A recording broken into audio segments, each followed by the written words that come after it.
हर हर महादेव मित्रों, आज हम आप सबको गौ माता की कथा सुनाने जा रहे हैं। गौ माता की पूजा करने और उन्हें खाना देने से हमारे कौन से कार्य पूर्ण हो जाते हैं। इस कथा को सुनने के बाद आप सब बहुत प्रसन्न होंगे और आपके कष्ट दूर हो जाएंगे।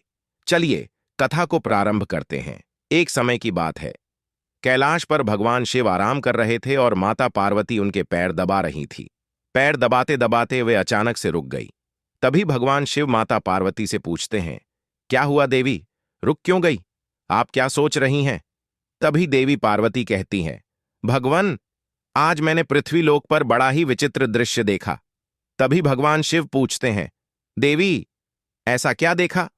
पृथ्वी लोक पर माता पार्वती कहती हैं, प्रभु, मैंने पृथ्वी लोक पर देखा कि कुछ अत्याचारी इंसान गायों की हत्या कर रहे थे और उन्हें मार रहे थे। वहीं कुछ सज्जन इंसान गायों की पूजा भी कर रहे थे। तो प्रभु, यह सब दृश्य देखकर मेरा मन बहुत ही व्यथित है। इंसान खुद की इच्छा पूर्ति के लिए इन बेजुबान पशुओं को क्यों मरता है? इन पर इतना अत्याचार क्यों करता है? हे स्वामी, मेरे मन में यह जानने की इच्छा हो रही है कि जो इंसान गाय की पूजा करता है, उसकी सेवा करता है, उसे क्या फल मिलता है, और जो अत्याचारी इंसान गायों को मरता है, उन पर अत्याचार करता है, उन्हें कौन सा दंड मिलता है? भगवान देवी पार्वती की ओर मुस्कुराते हुए देखते हैं और कहते हैं, देवी, आपने बहुत ही उत्तम प्रश्न पूछा है। जो गायों को कष्ट देता, उन्हें मारता है, उसे तो उसके पाप किए हुए कर्मों की सजा नरक में अवश्य मिलती है। परंतु जो गायों की पूजा करता है, उनकी सेवा करता है, उन्हें स्वर्ग लोक की प्राप्ति होती है। गौ माता की सेवा करने से पृथ्वी लोक पर और देवलोक में इंसान को कौन सा फल मिलता है? देवी, मैं आपको एक कथा के माध्यम से आपको समझाता हूं। भगवान कथा प्रारंभ करते हैं। कहते हैं, प्राचीन समय की बात है। भूलोक पर विवस्वान वंश में एक अशोक नाम के राजा, जो महाराज धर्म का बड़ा पालन करने वाले गुणवान, चरित्रवान तथा महापराक्रमी थे, उन्होंने शांति और धर्मपूर्वक अपनी प्रजा और राज्य का पालन किया और अपनी प्रजा को सदैव ही सभी तरह से सुखी रखा। उनकी प्रजा सदैव उनसे संतुष्ट रहती थी। कुछ दिन बाद राजा अशोक की शादी राजकुमारी शतरूपा से हो जाती है। महाराज अशोक अपनी पत्नी शतरूपा के साथ प्रसन्नतापूर्वक अपना वैवाहिक जीवन व्यतीत कर रहे थे। किंतु कुछ वर्ष बीत जाने के बाद महाराज को अपने उत्तराधिकारी की चिंता सताने लगी, क्योंकि महारानी के गर्भ से कोई संतान नहीं हुई। तब महाराज अशोक अकेले और एकांत में बैठकर सोचने लगे कि मैंने कभी कोई पाप भी नहीं किया है और मैंने सदराशियों और मुनियों की सेवा की है। धर्मपूर्वक राज्य भी चला रहा हूं, उसके बाद भी मुझे पुत्र की प्राप्ति नहीं हो रही है। मैंने अनजाने में ऐसा कौन सा पाप कर दिया है? इतना सोचकर वे बहुत चिंतित हो गए। फिर उनके मन में एक विचार आया कि इस समस्या का समाधान केवल गुरु वशिष्ठ जी ही कर सकते हैं। वे ही मुझे मेरे दोष के बारे में बताएंगे और संतान प्राप्ति के लिए कोई मार्ग बताएंगे। इतना सोचकर राजा अशोक और रानी शतरूपा के साथ गुरु वशिष्ठ जी के आश्रम पर पहुंच गए। आश्रम पर वशिष्ठ जी नित्य कर्म करके ध्यान लीन में बैठे थे। उसी समय राजा अशोक रानी के साथ उनके पास जाते हैं और उनका दर्शन करते हैं। राजा अशोक और रानी ने गुरु वशिष्ठ के चरण स्पर्श किए और आशीर्वाद प्राप्त किया। गुरु वशिष्ठ ने उनका कुशल मंगल पूछते हुए उन्हें आशीर्वाद दिया। फिर वशिष्ठ जी कहने लगे, हे राजन, सब कुशल मंगल तो है ना? आप और महारानी का आज अचानक वन में मेरी कुटिया में पधारने की ऐसी क्या आवश्यकता पड़ गई है? राजा अशोक कहते हैं, गुरुदेव, मैं आपके पास सहायता मांगने के उद्देश्य से आया हूं। कृपया आप मेरा मार्गदर्शन कीजिए, मैं बहुत कष्ट में हूं। फिर महर्षि वशिष्ठ कहते हैं, हे राजन, आपके जैसे महान राजा को भला किस बात के लिए मेरा मार्गदर्शन चाहिए? फिर राजा अशोक बोलते हैं, गुरुवर, आप तो स्वयं ही त्रिकालदर्शी हैं। आपको भली भांति पता हो गया होगा कि हम किस प्रयोजन से आपके पास आए हैं। महर्षि राजा अशोक की बातें सुनने के बाद मुस्कुराते हुए कहते हैं, हे राजन, आप चिंतित ना हो, मैं अवश्य आपकी सहायता करूंगा। फिर महर्षि वशिष्ठ अपनी दिव्य दृष्टि से महाराज अशोक के भूतकाल में हुए पापों को देखने लगते हैं, तो उन्हें राजा की एक भूल के बारे में पता चलता है। महर्षि वशिष्ठ राजा से कहते हैं, हे राजन, आपसे एक बहुत बड़ी भूल हुई है जिसका आपको ज्ञान नहीं है। जब आप अपने मित्र राज्य से लौट रहे थे, तभी मार्ग में एक वट वृक्ष के नीचे एक गाय और उसके नन्हे बछड़े को आपने अनदेखा कर दिया था। वह गाय और उसका बछड़ा बहुत भूखे, प्यासे और कष्ट में थे।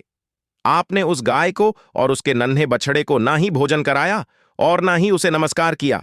उस गाय ने आपसे मदद की गुहार भी लगाई, किंतु आप अपनी प्रसन्नता में खोए हुए थे और आपको उस गाय की पुकार भी सुनाई नहीं दी। आपके इस व्यवहार को देखकर वह गाय अत्यंत दुखी हुई और उसने आपको श्राप दे दिया है। हे राजन, जो इंसान गाय को कष्ट में देखकर उसकी सहायता नहीं करता, भूखी गौ माता को भोजन नहीं कराता, उसे तो महापाप लगता है। और उसी गाय के श्राप के कारण आपको संतान सुख की प्राप्ति नहीं हो पा रही है। गुरु वशिष्ठ ने राजा अशोक को उनके द्वारा किए गए पाप को बता देते हैं, जिसे सुनकर राजा अशोक बहुत दुखी हुए और अपने आप को मन ही मन कोसने लगे और पश्चाताप करते हुए कहने लगे, गुरुवर, इस श्राप से मुक्ति का कोई रास्ता बताइए गुरुदेव। मैं अपनी इस गलती को सुधारना चाहता हूं। कृपया आप ही मुझे कोई उपाय बताइए जिससे कि मैं इस पाप से मुक्ति पा सकूं। मेरा यह अपराध क्षमा पात्र नहीं है, किंतु फिर भी मैं प्रायश्चित करना चाहता हूं। फिर महर्षि वशिष्ठ कहने लगते हैं, हे राजन, आप चिंतित ना हो, इस पाप से मुक्ति पाने का कोई ना कोई उपाय अवश्य होगा। और वे थोड़ी देर सोचने के बाद बोलते हैं, राजन, आप मेरे आश्रम की सुरभि नाम की गाय की सेवा करो। वह उसी गाय की पुत्री है जिसकी आपने सहायता नहीं की थी। आप इसे अपने साथ ले जाइए और अपनी पत्नी के साथ मिलकर तक गाय की सेवा करो, उसकी पूजा करो, वह तुम्हें अवश्य पुत्र प्रदान करेगी। तभी अचानक से वह सुरभि गाय बाहर से उस आश्रम में प्रवेश करती है। उस गाय को अपनी ओर आता देखकर महर्षि वशिष्ठ बोले, हे राजन, आप भाग्यशाली हैं। देखिए, केवल स्मरण करने मात्र से ही कल्याण करने वाली यह गाय स्वयं चलकर आई है।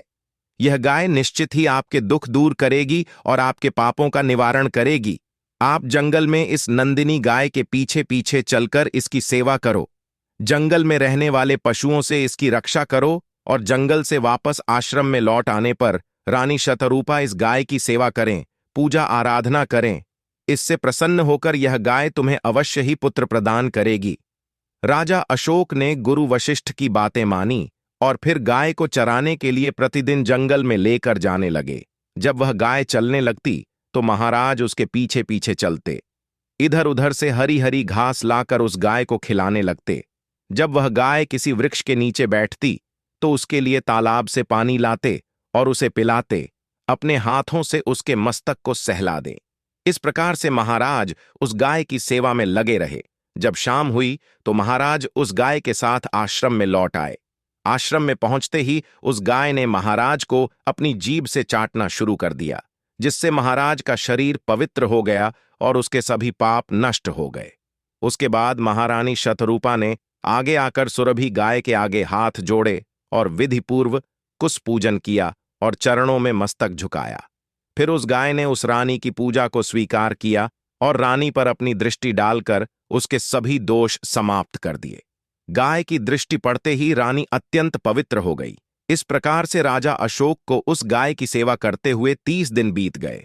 फिर 21वें दिन महाराज जब गाय को लेकर जंगल में गए तो वह गाय चढ़ते चढ़ते कैलाश पर्वत पर चली गई। उसके पीछे पीछे राजा अशोक भी चले गए। वहां उस पर्वत पर खड़े होकर वह कैलाश पर्वत की सुंदरता को एकटक निहार रहे थे।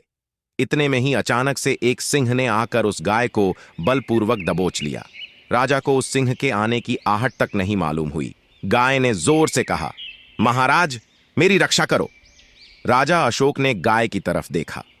सुरभि गाय की आंखों से आंसुओं की धारा बह रही है, जिसे देखकर महाराज व्यथित हो उठे और उन्होंने तुरंत ही अपना बाण निकाला और धनुष की डोरी पर रखा और उस शेर को मारने के लिए प्रत्यंचा खींची। उसी समय उस शेर ने महाराज की तरफ देखा। उस शेर की दृष्टि पड़ते ही महाराज का शरीर जैसे बर्फ की तरह जम गया हो। उनकी शक्ति क्षीण हो गई, उनका सारा बल शून्य हो गया। अब तभी उस सिंह ने गर्जना भरी आवाज में कहा, हे राजन, मेरे ऊपर प्रहार करना तुम्हारे बस की बात नहीं है, क्योंकि भगवान भोलेनाथ मेरी ही पीठ पर पैर रखकर नंदी पर विराजमान होते हैं।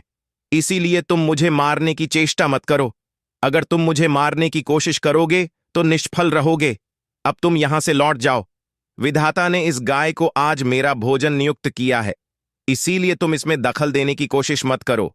मैं जानता हूं तुम सूर्यवंश में जन्मे हुए राजा अशोक हो, तुम्हें अभी यह ज्ञात नहीं। इस कैलाश पर्वत पर भगवान भोलेनाथ की माया फैली हुई है, इसीलिए तुम यहां से तुरंत ही यहां से चले जाओ। फिर राजा अशोक बोलने लगे, हे सिंहराज, कृपया आप इस गाय को ना मारे। यह महर्षि वशिष्ठ जी की संपूर्ण मनोरथ को पूर्ण करने वाली सुरभि गाय है, इसकी हत्या ना करें। इस गाय की रक्षा और सेवा करने का आदेश मुझे दिया है। इस गाय का एक नन्हा बछड़ा भी है जो घर पर इसकी राह देख रहा है। मैं इस गाय को इस हाल पर मरने के लिए छोड़कर नहीं जा सकता। इसीलिए हे सिंहराज, मेरी आपसे विनती है कि आप इस गाय को जीवन दान दो। इस गाय के बदले में मैं अपना शरीर समर्पित करता हूं, जिससे तुम्हारी भूख भी शांत हो जाएगी और इस गाय की रक्षा भी हो जाएगी और मेरे वचन का पालन भी हो जाएगा। साथ ही गौरक्षा के लिए प्राण त्यागने से मुझे उत्तम गति की प्राप्ति होगी। इतना कहकर महाराज अशोक उस सिंह के सामने हाथ जोड़कर बैठ गए और आंखें बंद कीं। फिर अचानक से राजा के कानों में आवाज सुनाई पड़ी, पुत्र उठो, मैं तुम्हारी सेवा से अत्यंत प्रसन्न हूं। यह सुनकर महाराज उठ खड़े हुए और उन्होंने अपने सामने उस गाय को देखा और वह शेर कहीं दिखाई नहीं दे रहा था। तब वह सुरभि गाय राजा से कहने लगी, हे राजन, यह सब मेरी ही माया रची हुई थी। मैं तुम्हारी परीक्षा ले रही थी। तुम अपने प्राण देने के लिए तैयार थे, इसीलिए मैं तुम पर बहुत प्रसन्न हूं। अब तुम मुझसे कोई भी वरदान मांगो, जो तुम्हारी मनोकामना है वह कहो, मैं अवश्य पूर्ण करूंगी। महाराज अशोक कहते हैं, हे गौ माता, मेरे मन में जो इच्छा है आप भली भांति जानती हैं। कृपया आप मुझे पुत्र प्राप्ति का वरदान दीजिए, मेरी यही कामना है। फिर उस गाय ने कहा, हे बेटा, तुम पत्ते के दोने में मेरा दूध लेकर उसका पान करो, इससे तुम्हें अत्यंत बुद्धिमान और गुणवान पुत्र की प्राप्ति होगी। महाराज दिलीप कहने लगे, हे, अब आप मेरे साथ आश्रम पर चलिए और मैं आपकी पूजा आराधना करके तथा मेरे अनुष्ठान को पूरा करके आपके अमृत समान दूध का पान करना चाहूं। उसके बाद राजा अशोक उस गाय को साथ लेकर आश्रम चले गए। आश्रम में पहुंचने पर महारानी शतरूपा ने आगे आकर उस गाय का पूजन किया। तब उस गाय ने कहा, हे महारानी, आप मुझे स्पर्श करें, इससे आपको अत्यंत गुणवान और विद्वान पुत्र की प्राप्ति होगी। फिर महारानी ने गाय को स्पर्श किया। महाराज और महारानी ने उस गाय की विधिवत पूजा आराधना की और उनके अमृत के समान दूध को प्रसाद समझकर ग्रहण किया। महर्षि वशिष्ठ कहने लगे, हे राजन, अब आप अपने पाप से मुक्त हो चुके हैं। तुम्हारी मनोकामना अवश्य पूर्ण होगी। जो भी इंसान गाय की सेवा करता है, उसे भोजन कराता है, उसकी पूजा करता है, उसके सभी काम सफल होते हैं। जो भी गाय की रक्षा करता है, उसकी कभी दुर्गति नहीं होती है। मृत्यु के बाद वह देवलोक में जाता है और भगवान के दर्शन करने का सौभाग्य उसे प्राप्त होता है। जो इंसान गाय का दूध पीता है, वह भी रोगों से दूर रहता है। जो गाय का दान करता है, उसे मोक्ष की प्राप्ति होती है। जो महिलाएं रोज गाय को रोटी खिलाती हैं, वह सौभाग्यशाली बन जाती है। गाय समस्त पापों का नाश करने वाली और सभी मनोरथ को पूर्ण करने वाली है। अतः सदैव इसकी रक्षा और पूजा करनी चाहिए। इतना करने से ही इंसान के सभी कार्य सफल होते हैं, उसकी दरिद्रता और गरीबी समाप्त हो जाती है। फिर भगवान शिव कहते हैं, हे देवी पार्वती, इस प्रकार से महाराज अशोक द्वारा गाय की सेवा करने से उन्हें 2 पुत्र और 3 कन्याओं की प्राप्ति हुई। मित्रों, आप भी प्रतिदिन गाय की सेवा करें, गाय को रोटी खिलाएं, गाय की इन पापियों से रक्षा करें। आपके भी सभी कार्य सफल होंगे। आपको यह कथा कैसी लगी, कमेंट करके जरूर बताएं। आइए